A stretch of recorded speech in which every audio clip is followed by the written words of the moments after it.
Pemirsa, berdasarkan hasil rapat dengar pendapat bersama pemerintah Kabupaten Tabanan, Panitia Khusus Pansus Tata Ruang, Aset dan Perizinan Terap DPRD Provinsi Bali mengeluarkan 5 rekomendasi terhadap penataan kawasan Jatiluwe.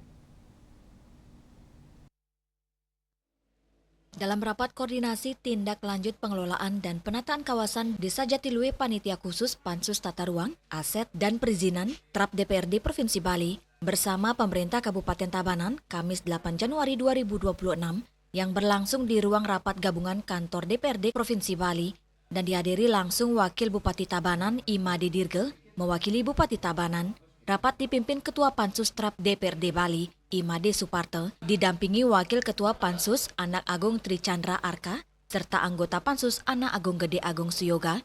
Rapat koordinasi ini dilaksanakan sebagai tindak lanjut hasil inspeksi mendadak sidak Pansus Terap di kawasan Desa Jatiluwe, Kecamatan Penebel, Kabupaten Tabanan, yang merupakan kawasan warisan budaya dunia WBD UNESCO. Ketua Pansus Terap DPRD Bali, Imade Suparto menegaskan, rapat tersebut merupakan upaya serius Pansus Terap bersama pemerintah Kabupaten Tabanan dalam menegakkan aturan tata ruang khususnya terkait perlindungan lahan sawah yang dilindungi LSD dan lahan pertanian pangan berkelanjutan LP2B. Ia pun membacakan 5 rekomendasi yang dikeluarkan Pansus Terap DPRD Bali, yaitu pertama, dipastikan negara hadir menjaga secara ketat terpeliharanya situs warisan budaya dunia DTW UNESCO termasuk sawah Jatiluwe. Kedua, memastikan pemerintah melakukan upaya pengendalian dan perlindungan subak situs WBD yang sejalan dengan penguatan LSD, LP2B bagian dari tata ruang, aset dan perizinan terkait evaluasi persawahan di Desa Jatiluwe sesuai dengan ketentuan perundang-undangan. Ketiga, penerapan kebijakan moratorium khusus terhadap 13 bangunan di situs warisan budaya dunia UNESCO sebagai temuan pemerintah Kabupaten Tabanan.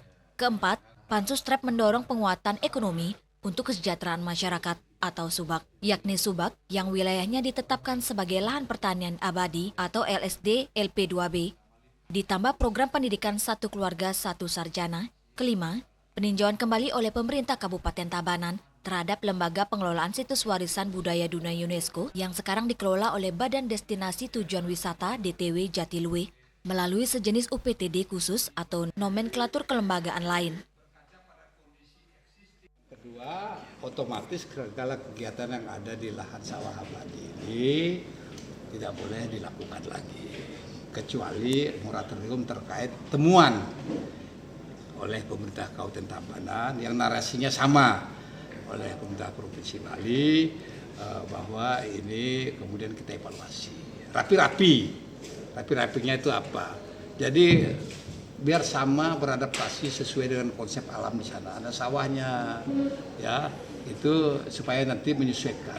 Rapi-rapi di atapnya diperbaiki atau diperkecil saran Pak Kasat dan sebagainya. Kemudian ada yang di pinggir trotoar ya rapi-rapi lah, mundur-mundur. Sementara itu, Wakil Bupati Tabanan Imade Dirge menegaskan komitmen pemerintah Kabupaten Tabanan untuk menindaklanjuti seluruh rekomendasi tersebut secara sungguh-sungguh.